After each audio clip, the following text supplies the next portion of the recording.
Discuss करेंगे। Okay, so what is that? ना electric intensity at any point due to an infinite thin sheet of charge। ये thin sheet of charge है। ये application 3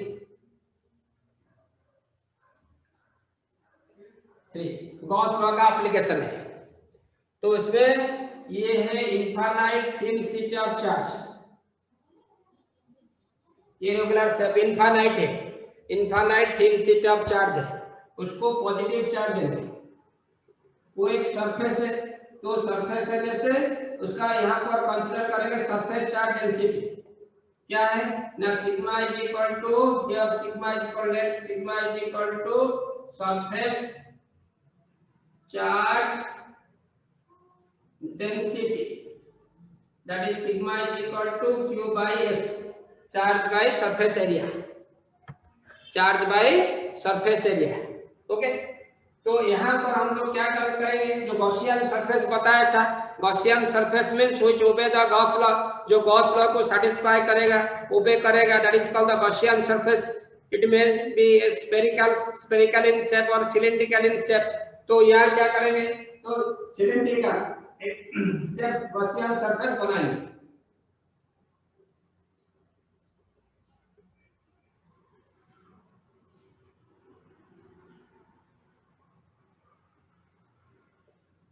cylindrical Gaussian surface है, okay. तो इसमें क्या है ना, यहाँ पर एक पॉइंट है P पॉइंट, ये पॉइंट है Q पॉइंट। वो जो P पॉइंट है इस सेंटर से उसका डिस्टेंस r है, वो Q पॉइंट का डिस्टेंस भी सेंटर से r है। This is called the Gaussian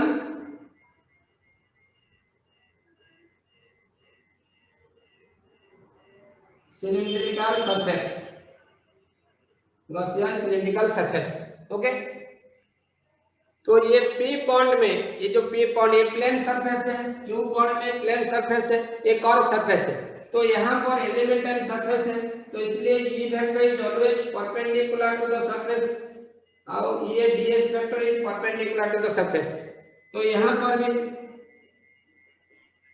E vector हो रहा है, ये ds वेक्टर हो रहा है।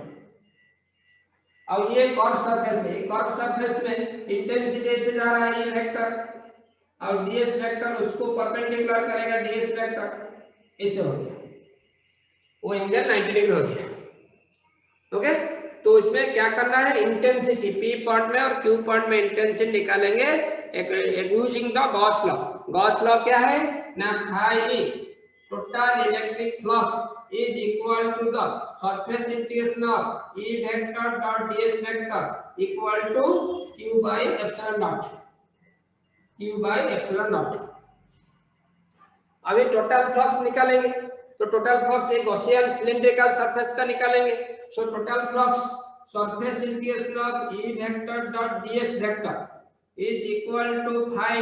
तो ये क्या करेंगे, तीनों पार्ट में इसको डिवाइड कर दिए, एक P पॉइंट प्लेन सरफेस में, Q पॉइंट प्लेन सरफेस में और टोटल इज कर्व सरफेस। तो क्या होगा ना, surface integration 8P E vector dot ds vector, क्योंकि इलेक्ट्रिक फ्लक्स स्केलर है, तो स्केलर रहने से वो क्या होगा, एडिटिव इन नेचर होगा, algebraic addition plus surface integration 8Q E vector dot ds vector plus surface integration 8 curve surface CURVD curve surface E vector dot ds vector हो गया। तो इसको इक्वेशन 1 कर दिए, दिस इज इक्वेशन 1। तो अभी क्या करेंगे, अकॉर्डिंग आवर कंस्ट्रक्शन जो फिगर बनाया, फिगर में जो P आउट Q और points P and Q E vector is parallel to ds vector, E vector is parallel to ds vector. यहाँ पर देखो ये p पार्ट में e वेक्टर ds वेक्टर, यहाँ पर भी e vector ds vector, both are parallel to each other that is theta is equal to 0 degree, that is theta equal to 0 degree। अब for curved surface के लिए क्या हो रहा है ना, e vector is perpendicular to ds vector, that is theta equal to 90 degree। तो equation 1 में जो था इक्वेशन 1 उसमें पुट कर देंगे। सो देयरफॉर इक्वेशन 1 becomes क्या हो जाएगा ना, phi equal to surface integration 8p क्या था ना, e ds cos 0 degree parallel plus surface integration 8q e ds cos 0 degree हो जाएगा। Okay, plus surface integration 8 curved surface, तो ये e vector e ds cos 90 हो जाएगा, cos 90, क्योंकि कर्व सरफेस के लिए परपेंडिकुलर हो रहा है अपनी कंस्ट्रक्शन जो फिगर अभी ड्रा किया था ये फिगर से हो रहा है। तो अभी क्या हो गया, cos 0 का वैल्यू 1 है, so this implies that phi is equal to क्या हो गया ना, सरफेस इंटीग्रेशन e ds हो गया plus surface integration e ds, ये cos 90 0 हो गया, तो e कांस्टेंट है, surface integration of ds plus e constant है, surface integration of ds। Okay, तो ds का इंटीग्रेशन क्या होगा, s टोटल सरफेस एरिया हो जाएगा e into s plus e into s is equal to 2es हो गया, ये equation 2। according to Gauss law, ये Gauss law का एप्लीकेशन है। according to Gauss law क्या होगा ना, phi is equal to q by epsilon naught, और this implies that 2es is equal to q by epsilon naught हो गया। but अभी बताया था, but इसको 3 कर दो, but sigma is equal to q by s और q is equal to sigma s, surface charge density लिए थे, सरफेस चार्ज डेंसिटी सिग्मा है, तो therefore sigma in terms of sigma में इसको q के एक्सप्रेस करेंगे, सो q is equal to sigma into s हो गया। और this implies that 2es equal to sigma s by epsilon not, यहां पर s को कैंसिल कर दिया, s दोनों कैंसिल हो गया, सो this implies that a is equal to sigma by 2 epsilon naught, यहां एंटर करना है।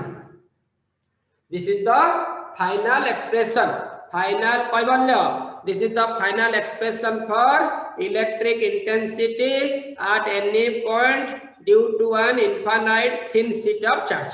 वो जो फॉर्मूला में is there any r mean distance, वो जो सेंटर से उसका पॉइंट p का डिस्टेंस का साथ कुछ रिलेशन है कि नहीं, it is independent of distance. Question में दिया जाएगा show that electric intensity at any point due to an infinite thin sheet of charge is independent of distance, so it is, यहाँ पर इसको यहाँ तक करेगा, वो डिस्टेंस का साथ कुछ रिलेशन नहीं है, so therefore it is independent of distance, it is independent, उसका मतलब लग जाएगा it is independent of distance. Okay, तो डिस्टेंस का साथ रिलेशन कुछ नहीं है, जैसे कि इनफाइनाइट चार्ज वायर का इंटेंसिटी का साथ क्या रिलेशन था, ये इनवर्सली प्रोपोर्शनल टू r था, ज्यादा डिस्टेंस होने से कम इंटेंसिटी हो जाएगा, कम डिस्टेंस होने से ज्यादा इंटेंसिटी होगा, यहाँ पर कुछ रिलेशन नहीं है, यहाँ पर कुछ रिलेशन नहीं है। Okay, so therefore it is the intensity equal to total intensity due to an infinite thin sheet of charge का sigma by 2 epsilon naught, sigma is not given to you, we have to calculate the sigma first, sigma means charge by surface area, उसको निकालेगा, उसका बाद 2 epsilon naught divide कर देने से मिल जाएगा। 2 epsilon naught का तो वैल्यू मालूम है 8.854 into 10 to the power minus 12, तो उसको पुट करने से मिलेगा। ओके, तो ये जो था तुम्हारा फर्स्ट चैप्टर इलेक्ट्रिक फील्ड, उसका बाद था तुम्हारा इंटेंसिटी, फोर्स, कूलम्स फोर्स था, इंटेंसिटी, दैट है, उसका बाद डाइपोल, ये गॉस लॉ, ये कंप्लीट हो गया, ये चैप्टर कंप्लीट है। इसमें इस बार ये जो 2021 में जो एनुअल एग्जाम होगा, इसके लिए इलेक्ट्रिक डाइपोल का क्वेश्चन, इलेक्ट्रिक डाइपोल का लॉन्ग क्वेश्चन नहीं आएगा, क्योंकि 2020 में वो आया था, 2021 में नहीं आएगा, दो बार रिपीट नहीं होता है। ओके, तो इसमें Gauss law is very very important. ये चैप्टर में गॉस लॉ, उसका एप्लीकेशन, 3 एप्लीकेशन है, तो सिलेबस में अभी है, पहले 5 था, अभी 3 हो गया आपको भेट के लिए। ये 3 एप्लीकेशन ज्यादा इंपॉर्टेंट है। 7 मार्क का क्वेश्चन नहीं होने से 3 मार्क का डेरिवेशन में आता है। वो एप्लीकेशन जो भी आपका एक एप्लीकेशन 3 से एक एप्लीकेशन आ रहा है, वो आ भी सकता है। ओके, अभी क्या करेंगे, एक न्यूमेरिकल लिखो, न्यूमेरिकल, ये चैप्टर में numerical, right the numericals, copy निकालो।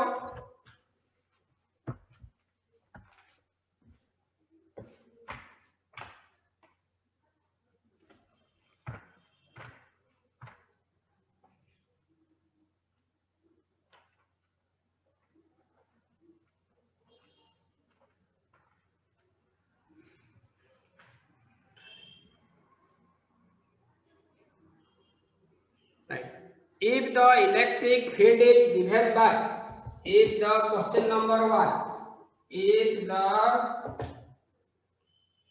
question number 1 में if the electric field is given by E vector equal to 8i cap plus 4j cap plus 3k cap, newton coulomb inverse unit है। Okay, calculate the electric flux through a surface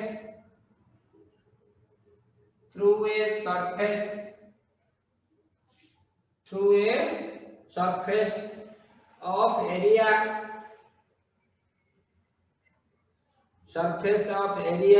100 meter square, lying in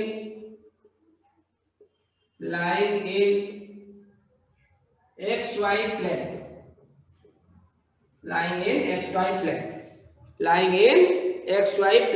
okay. एक question में electric intensity दिया है vector form में, this is called the 3 rectangular component form में है। और ये है इसे एरिया कहां पर है, ये एक्स एक्सिस, ये हो गया वाई एक्सिस, ये जेड एक्सिस 3D में। ओके, तो area lying in X Y plane, कौन सा प्लेन में है, एक्स वाई प्लेन, यहां पर एरिया है, ये सरफेस एरिया वो प्लेन में है। सो एरिया वेक्टर क्या है ना, vector whose magnitude is equal to the magnitude of the area and direction is outward drawn normal। तो ये किसको परपेंडिकुलर करेगा, जेड एक्सिस को, सो देयरफॉर उसका डायरेक्शन में k कैप हो जाएगा। सो एस वेक्टर उसका मैग्नीट्यूड क्या है, 100 into k कैप, ये हो गया तुम्हारा area vector. Intensity vector given how much, 8i cap plus 4j cap plus 3k cap. ठीक है, तो क्या निकालना है, high electric flux, therefore E vector dot S vector, E vector dot dash vector, जो वेक्टर का चैप्टर में था, dot product I cap dot I cap क्या है 1, J cap dot J cap 1, K cap dot K cap 1 होता है, but I cap dot J cap रहने से 0 हो जाएगा। सो देयरफॉर इसको वैल्यू पुट कर दो, ये 8i cap plus 4j cap plus 3k cap dot 100 k cap कर दो। तो ये क्या है, I कैप और k कैप 0 हो जाएगा, J कैप k कैप 0 हो जाएगा, k कैप 1 होगा। So 3 into 100, so that is equal to 300। और फ्लक्स का यूनिट क्या बताया था ना, फ्लक्स का यूनिट है newton metre square coulomb inverse. This is the answer. Okay, next question.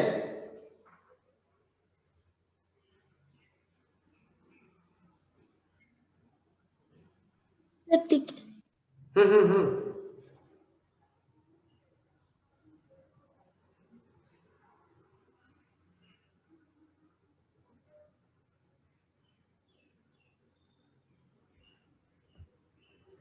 हो गया?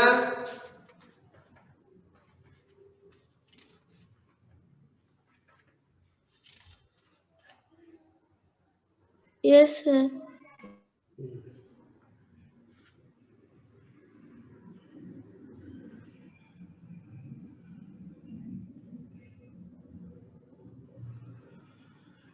Next question.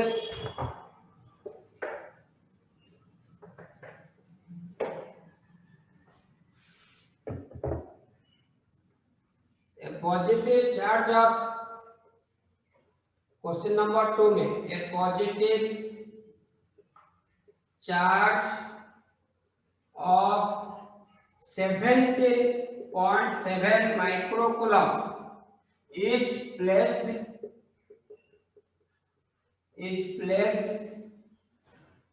at the center of a hollow sphere of radius 0.3 meter. Calculate the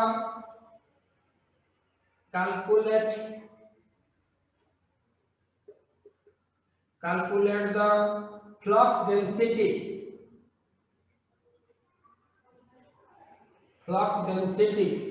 through the surface of the sphere.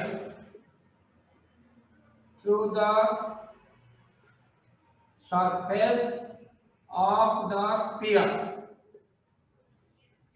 ये है question. उसका radius दिया है 0.3, charge का value दिया है 17.7 माइक्रोकूलम। तो फ्लक्स डेंसिटी निकालना है। क्या निकालना है? Flux density. We have to calculate the flux density. क्या निकालना है? फ्लक्स डेंसिटी क्या होगा? करो, सॉल्व करो। गिवन क्या दिया है?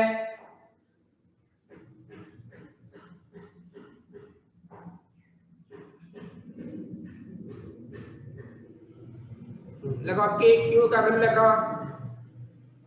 Q is equal how much? ना Q is equal to 17.7 microcoulomb. तो that is equal to 17.7 into 10 to the power minus 6 coulomb. Radius r is equal to 0.3 meter, or that is equal to 3 into 10 to the power minus 1 meter. अब area, surface area A is equal to A क्या हो जाएगा ना 4 pi r square। Surface area A is equal to 4 pi r square। तो 4 pi into 9 into 10 to the power minus 2, 36 pi into 10 to the power minus 2 metre square हो गया surface area. Okay, तो पहले क्या निकालेंगे? Flux according to Gauss law phi is equal to q by epsilon naught। phi is equal to q by epsilon naught। तो ये 17.7 into 10 to the power minus 6, उसका value था 8.85 into 10 to the power minus 12। Okay, 8.854 into 10 to the minus 12। Okay, solve करने से 2 into 10 to the power 2 cancel हो जाएगा। 2 into 10 to the power 6 newton metre square coulomb inverse. Okay, उसके बाद क्या निकालना है ना? Flux density. Therefore flux density is equal to flux per unit area. तो ये फ्लक्स का वैल्यू हो गया क्या? हाउ मच ना 2 into 10 to the power plus 6 by area 436 pi into 10 to the power minus 2। उसको सॉल्व करो। सॉल्व करने से क्या होगा ना 6.4 into 10 to the power 5। ये हो जाएगा 6.4 into 10 to the power 5। Okay, flux density flux density से मीटर स्क्वायर कैंसिल हो जाएगा, न्यूटन पर कूलम और न्यूटन कूलम इनवर्स ये होगा।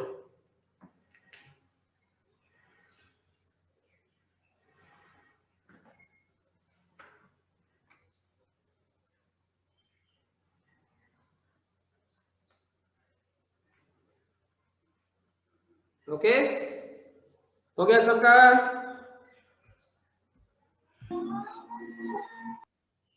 सर आउथर है। हाँ, ये गॉस लॉ से कूलम चार्ज का वैल्यू क्या है?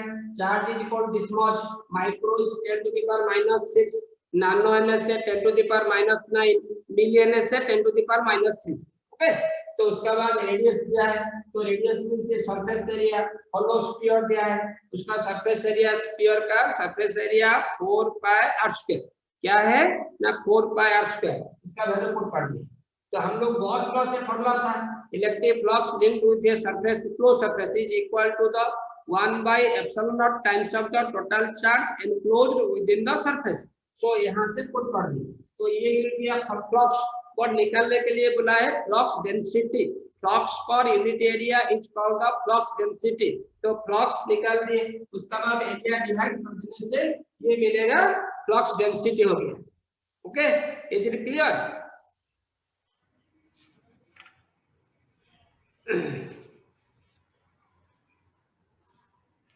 लगा।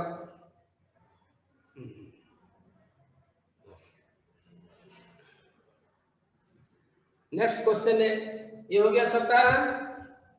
क्वेश्चन नंबर 3, क्वेश्चन नंबर 3 में ए uniformly,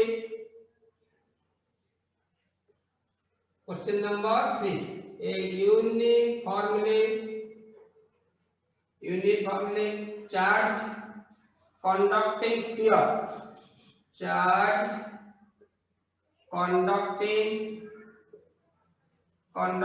sphere of 2.4 meter diameter has a surface charge density of 80 microcoulomb per meter square। Okay, first bit में find the charge on the sphere और second bit में क्या निकालना है? What is the total electric flux leaving the surface of the sphere,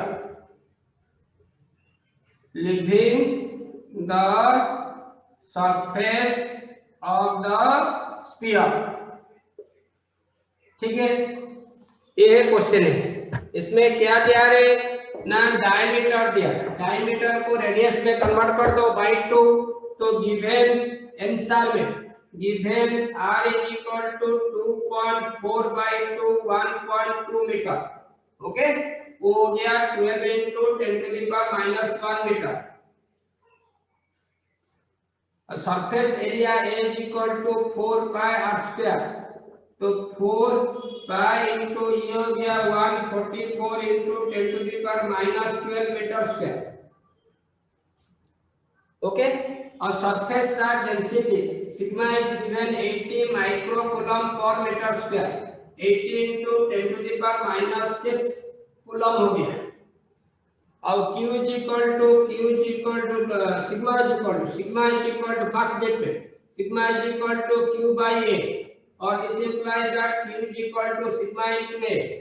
तो sigma का value 80 into 10 to the power -6 into मतलब 8 into 10 to the power -5 कर देंगे, तो ये हो गया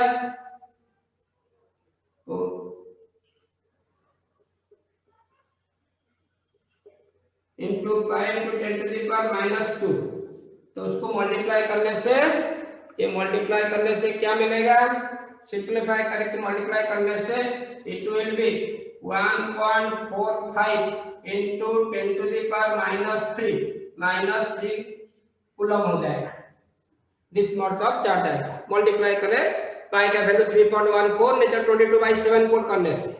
सेकंड बिट में फ्लक्स, तो flux according to Gauss law phi is equal to q by epsilon naught, तो q का value 1.45 into 10 to the power -3 मिला। उसमें क्या डिवाइड करेंगे, तो एप्सिलॉन नॉट का 8.85 into 10 to the power -12, 8.854 into 10 to the power -12 divide करने से it will be how much, तो क्या मिलेगा 1.6 into 10 to the power 8 plus 8 newton metre square coulomb inverse.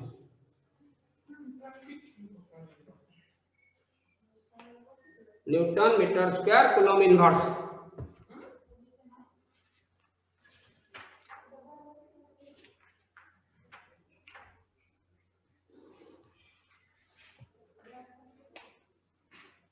Okay, इसको करो।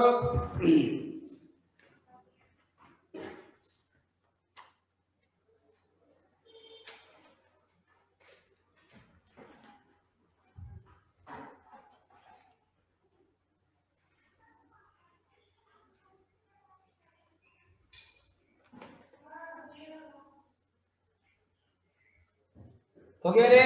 Next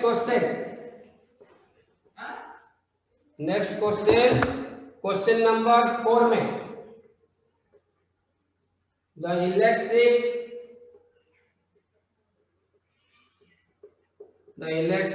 field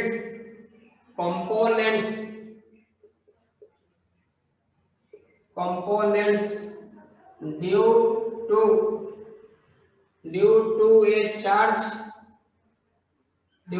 a charge inside the cube of side 0.1 meter Rex component of electric intensity along x alpha into x, where alpha is equal to 500 Newton per coulomb meter inverse. Ey intensity along y axis component 0 and Ez component of intensity along z axis 0. Calculate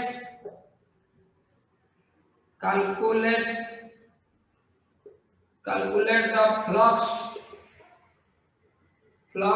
through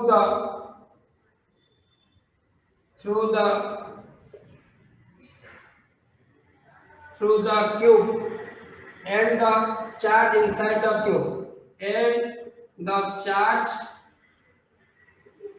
inside the cube inside the cube. Okay, इसमें ऐसे figure है,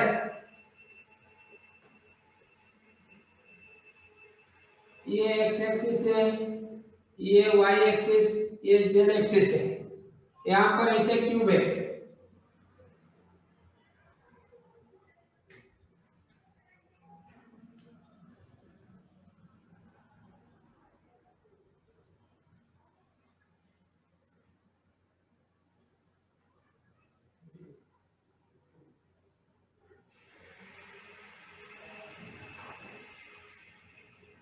ऐसे cube है।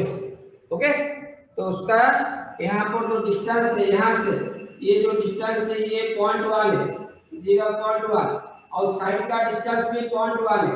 Cube है ना, दिया है question ऐसे दिया है।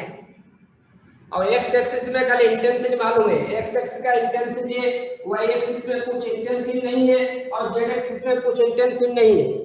तो इसलिए यहाँ पर खाली उधर जो एरिया है ये S1 S2 जो भी करने से ये S1 वेक्टर होगा, ये S2 वेक्टर होगा, उधर जाएगा और इंटेंसिटी उधर दोनों पैरेलल में है, यहाँ पर इंटेंसिटी उधर जाएगा इंटेंसिटी और ये एंटी पैरेलल, ये दो फ्लक्स हो जाएगा। phi1 is equal to E का वैल्यू क्या है, E का वैल्यू है 500